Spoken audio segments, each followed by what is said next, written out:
Madame, mademoiselle, monsieur, bonjour. Je suis très heureux de vous retrouver à notre émission La pensée et les hommes d'aujourd'hui et je vous remercie pour votre fidélité. La pensée et les hommes accueille une émission reportage réalisée par le Centre laïque de l'audiovisuel sur le thème de la Turquie, la laïcité en Turquie, d'Atatürk à Erdogan. Bonne découverte de ce film.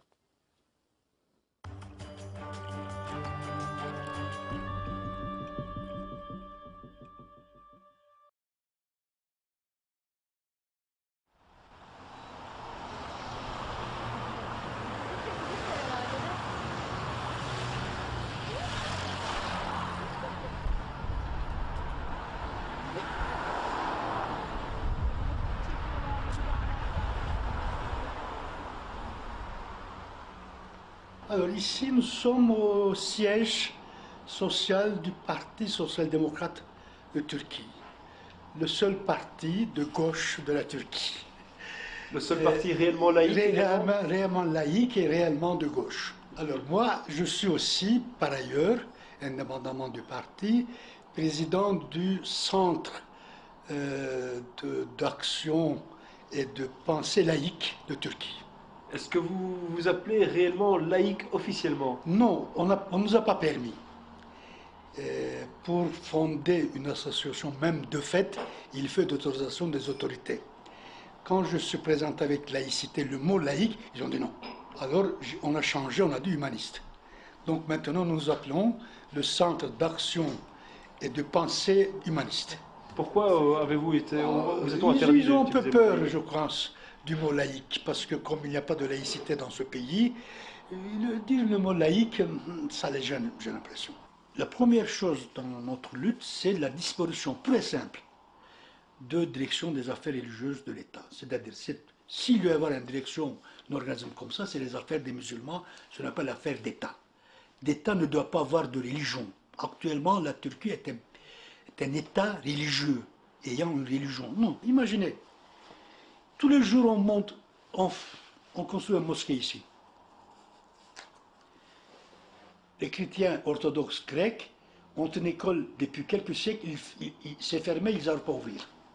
Où est la laïcité? Il n'y a pas une seule cimetière en Turquie ou un crématoire. Où est la laïcité?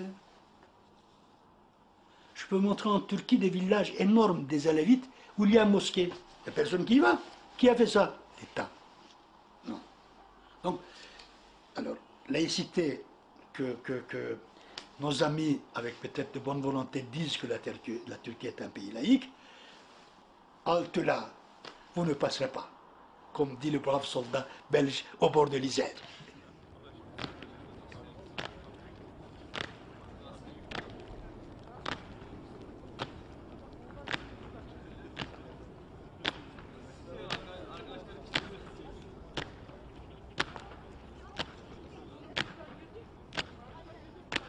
Oradaki laiklikle buradaki laiklik asla aynı şey olmadı. Oradaki laiklik özgürlüklerin güvencesi oldu. Buradaki laiklik özgürlükler açısından ciddi bir tehdit oldu. Binlerce insan şu an Anıtkabir'e gidiyor. Adeta bir tapınak gibi işte Jerusalem'e ya da ne bileyim Mekke'ye falan gider gibi gidiyorlar. Oraları ziyaret ediyorlar. Yani özel izinle Genelkurmay'dan ancak izin oluyor. Çekiyorum. İfadelere bakıldığında, işte ölüm yıl dönümlerine vesaire bakıldığında siz bir neredeyse dine dönüşmüş bir sekülerlik, bir laiklik anlayışının orada pratikte uygulandığını çok rahat bir şekilde söyleyebilirsiniz. Omza! Kız! Odur! Sola! Dön! Yürü! Marş! Sola! Dön! La République a étatisé la religion en Turquie. Les imams turcs et les muezzins turcs, ce sont des fonctionnaires de l'État. Le bureau, le Diyanet, c'est-à-dire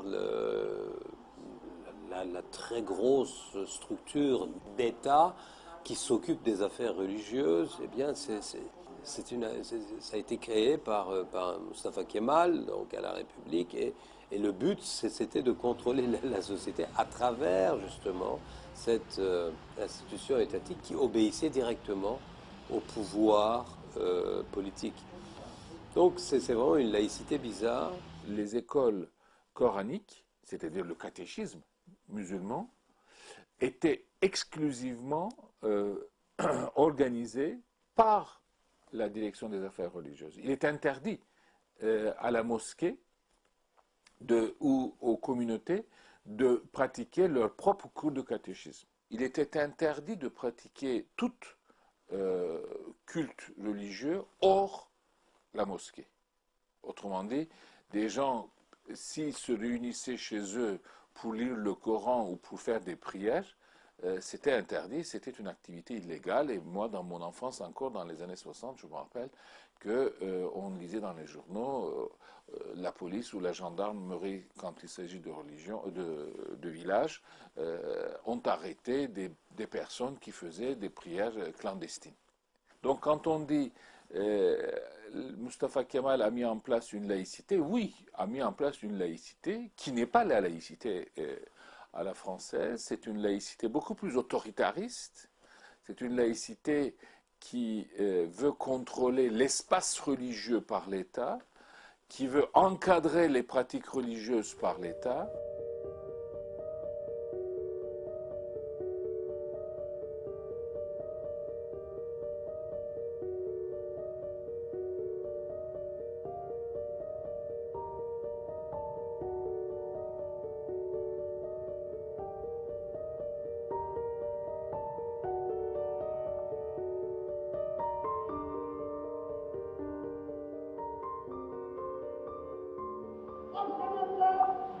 Bir kere daha tanıyacaktır.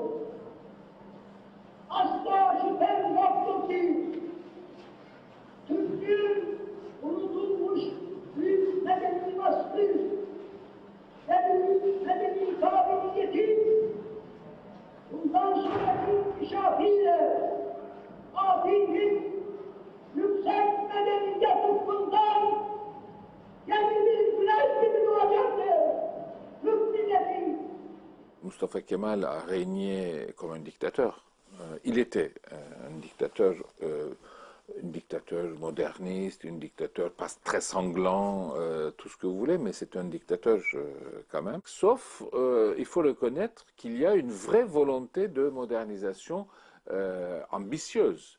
Le droit de vote aux femmes, c'est un signe. Il y a un deuxième signe qui est très important, qui a des conséquences à la fois heureuses et fâcheuses, c'est le changement d'alphabet. En 1928, la Turquie décide brutalement, mais vraiment très brutalement, en l'espace de 3 mois, on doit abandonner l'alphabet des caractères arabes pour les caractères latins.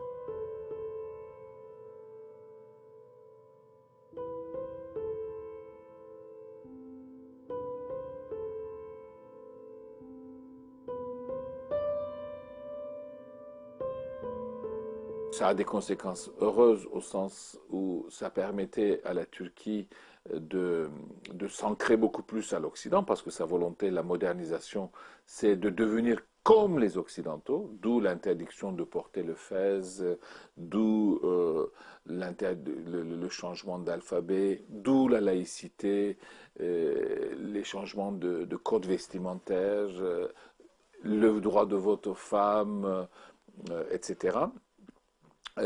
Mais en même temps, ça a des conséquences un peu fâcheuses.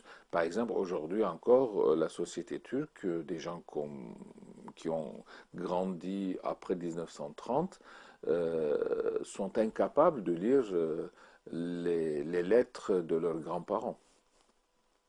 Donc il y a aussi une rupture de mémoire très très importante dans la société qui explique aussi cette ignorance crasse de la société turque sur son passé. Et par exemple sur les crimes génocidaires contre les Arméniens.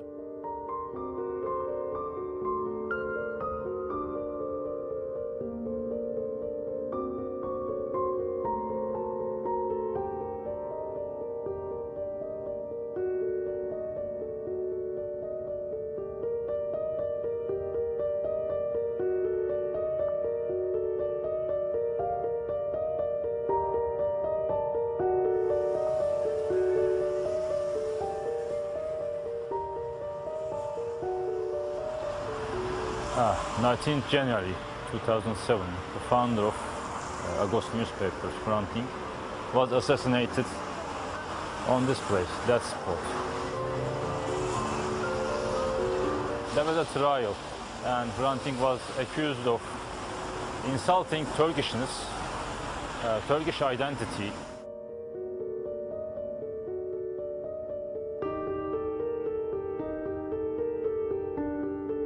He was writing about Armenian identity in Turkey, Armenians being Armenian, Armenian genocide, all those things. He was the target of nationalistic newspapers, also some other nationalistic associations, institutions. He was also being the target of newspapers. Well, this is why.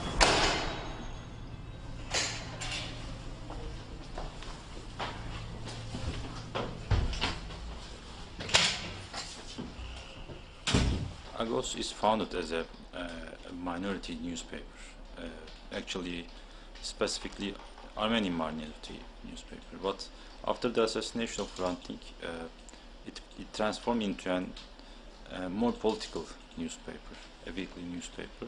Now we deal with not only Armenian community but also other minorities, Christian minorities, Kurdish issue, Kurdish problem, and other general political problems of Turkey. So our audience and our news subjects are now wider than before. The question is the assimilation problem of minorities.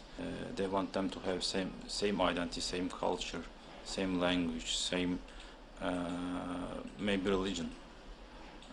That is Turkish identity, the language is Turkish, and the religious view is Sunni Islam. That's why all the minorities face the same problem, have the same problems. We see that democratization is still the problem of Turkey. Doesn't matter which government is. This is the mentality of Turkish state, and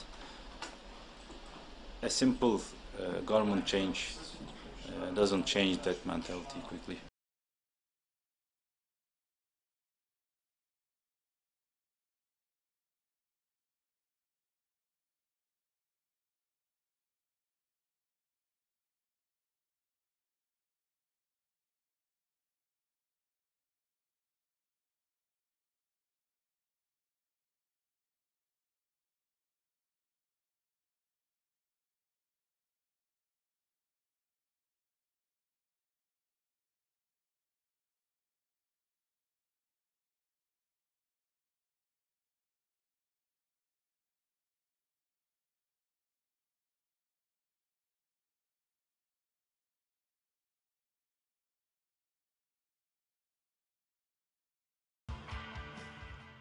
Il y a des tabous qui maintenant appartiennent au passé, des tabous qui bloquaient, qui empêchaient et limitaient la liberté d'expression dans le passé. C'était la question kurde, c'était la question arménienne, c'était l'armée, c'était Atatürk. Donc ces tabous maintenant appartiennent au passé. Mais ces tabous ont été remplacés par d'autres tabous. C'est la religion. Ça devient de plus en plus dur et difficile d'apporter un point de vue critique contre les manifestations ultra-conservatrices de la religion sunnite dans la vie quotidienne. Le conservatisme turc s'inspire de l'islam, et ce conservatisme turc n'est pas moins autoritariste, et dogmatique, a un autoritarisme, a un dogme sur les interdits de l'islam. En Turquie, l'alcool n'est pas interdit, mais est fortement, très fortement limité, de plus en plus limité dans sa consommation, dans ses ventes, etc. Alors, ils ont aussi trouvé la solution intelligente de limiter la consommation d'alcool en surtaxant l'alcool, sur lequel, en plus, on est moins difficile de critiquer parce qu'ils appellent ça une politique de santé publique. Dans un pays où 80% de la population ne consomme absolument pas d'alcool, Ce n'est pas une urgence de santé publique. À la rigueur, la cigarette, oui, mais l'alcool, pas tant que ça. Çok örneği var. Yani eğitim alanında var. Eğitim alanında mesela zorunlu din dersleri bunların en önemlilerinden biri. Siz çocuğunuzun dini eğitim almasını istemeseniz bile o dersi almak zorunda. Sünnileştirme politikası, Alevileri dışlayan bir politika. Aynı şekilde devletin diğer alanlarında da Diyanet'in bütçesinin giderek artırılması, pek çok yönde ve en son Başbakanın diyelim işte gençlerin kızlı erkekli aynı evlerde kalmalarına karşı çıkması. Bu tür örnekler devlette bir İslamileşme eğilimini gösteriyor. Ama ben her şeye rağmen Türkiye'nin bir İran olmayacağını düşünenlerdenim. Türkiye'de toplumun %90'ı Müslüman. %90'ından fazlası Müslüman. Kendini aktif bir şekilde Müslüman olarak kabul ediyor. Buna rağmen bir siyaset üretildi, bir devlet üretildi ve bu devlet bu toplumu reddetti. Bu toplumu değiştirmek istedi. Bu toplumu İslam'la bağlantılarını koparmak istedi. Böyle olduğu için ürettiği sistemde mümkün olduğu kadar camiler, kiliselere, camiler, müzelere falan çevrildi. Mümkün olduğu kadar İslami görünüme sahip olan insanlar dışarıda tutuldu. Bu açıdan bakıldığında yani neredeyse bir kültür olarak, bir medeniyet olarak İslam'ın varlık sembolleriyle adeta savaşıldı bu ülkede.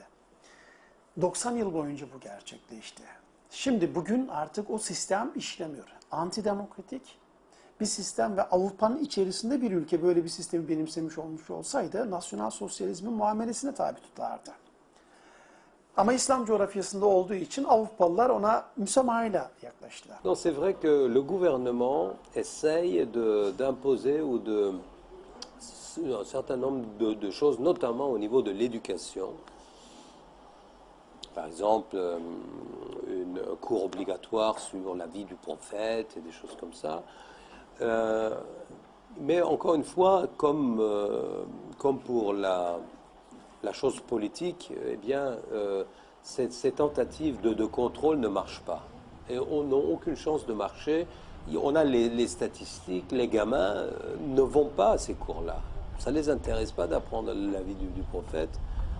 Il y a une tentative de moralisation de la société qui passe par la religion, c'est évident, surtout dans le discours du Premier ministre, qui intime l'ordre aux femmes d'avoir 3 enfants.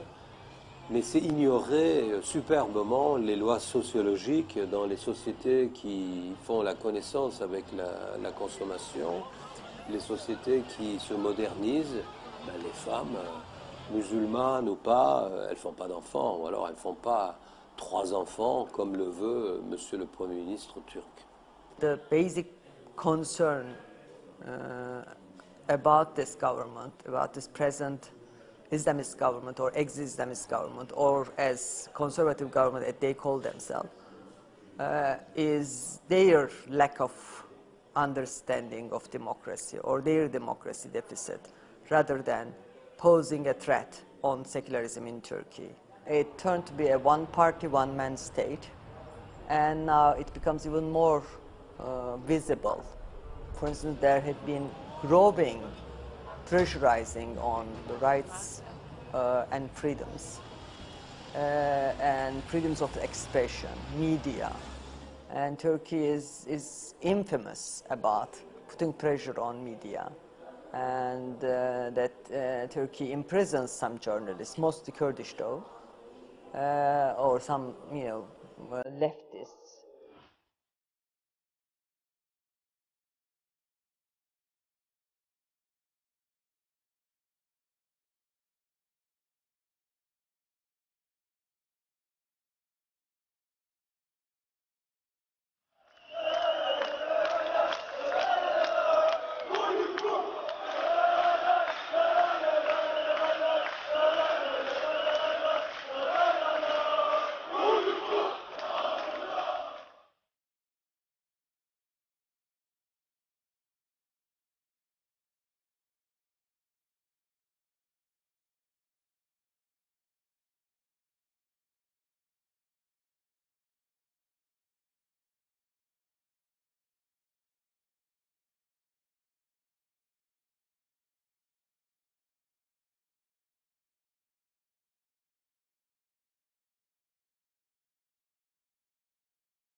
Il n'a pas fallu longtemps pour voir que le maire était là, mais il n'allait pas utiliser ses pouvoirs de maire et que le Premier ministre était en train de décider, de prendre les décisions sur le parc. Donc on était prêt à envoyer à un réseau de dire les bulldozers sont arrivés, il faut sauver les arbres. Donc cette partie-là, c'était prévu, mais je dois avouer qu'on se disait, il y avait des jours où on se disait, qu'est-ce que tu penses? Il y aura 1000 personnes, il y aura 2000, il y aura 3000. On était dans de... Bon, la raison, s'il y a eu des millions qui sont venus, c'est l'œuvre du gouvernement et de l'administration. Donc il faut vraiment, si vous voulez comprendre pourquoi ça a pris cette dimension, il faut le demander à Ankara, parce qu'ils l'ont rendu, ils ont donné une dimension qui n'était pas prévue du tout pour un parc. D'ailleurs, vous allez voir Taksim, vous allez le parc, vous vous dites, mais c'est pour ça qu'ils se sont battus, c'est du ridicule.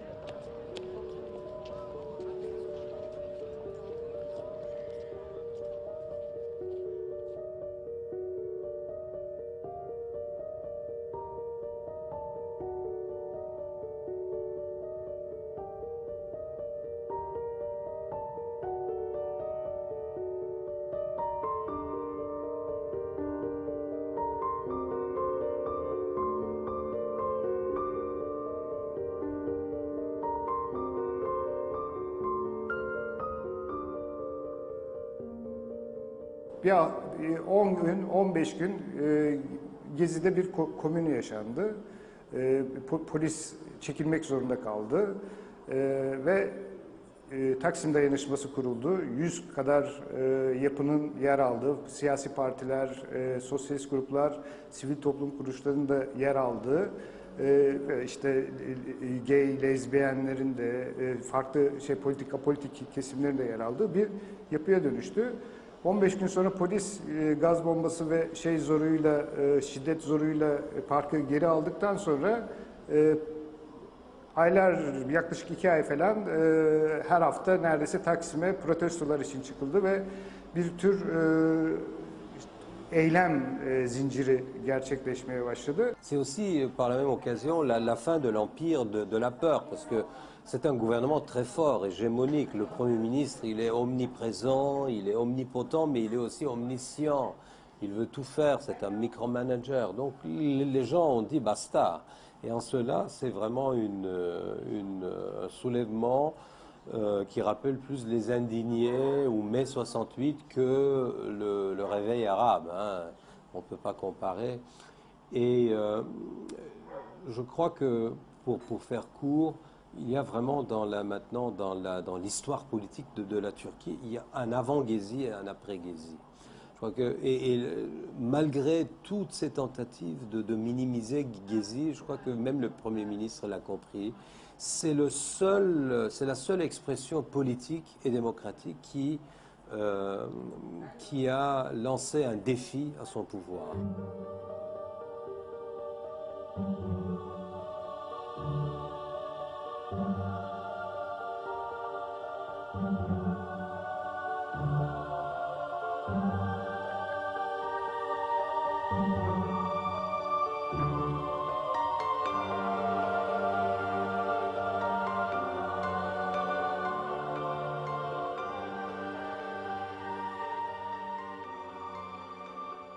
Gezi est devenu un miroir de ce qu'est la population, la société turque et le gouvernement turc, pour moi. Un miroir qui a montré qu'il y a une grande volonté